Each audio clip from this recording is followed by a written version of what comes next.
Hi everybody, it's Steffi here from the Net team here in Letterkenny, and we want to welcome you and your families to our first ever digital Advent calendar.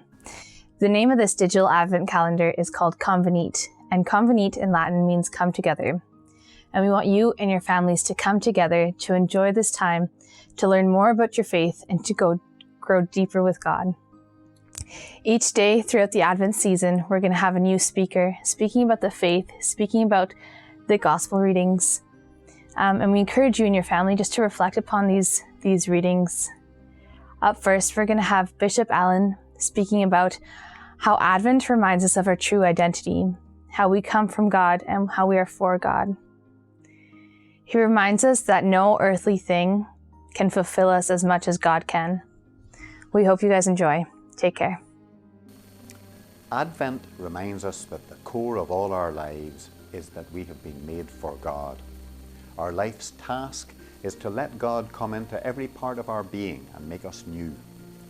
Nothing will ultimately fulfill or satisfy us but communion with God.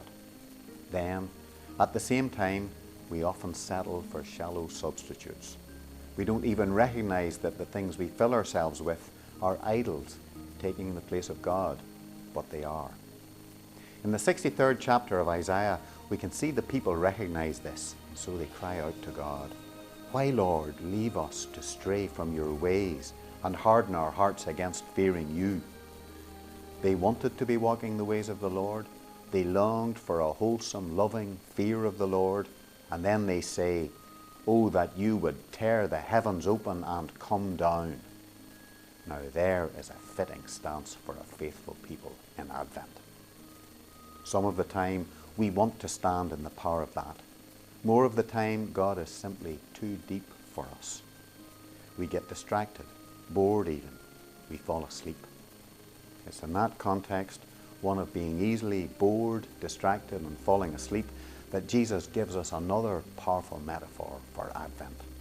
Be on your guard, stay awake, because you never know when the time will come. A big part of our problem is that we don't like waiting. We don't want to be incomplete. We rebel against the fact that there are always more parts of us where we have to open up and make God welcome. We would rather not be reminded of our ongoing need to be redeemed. And that is the challenge of Advent. God is coming constantly. We long for it and we resist it. That's why Jesus says, be on your guard, stay awake. Have a good Advent.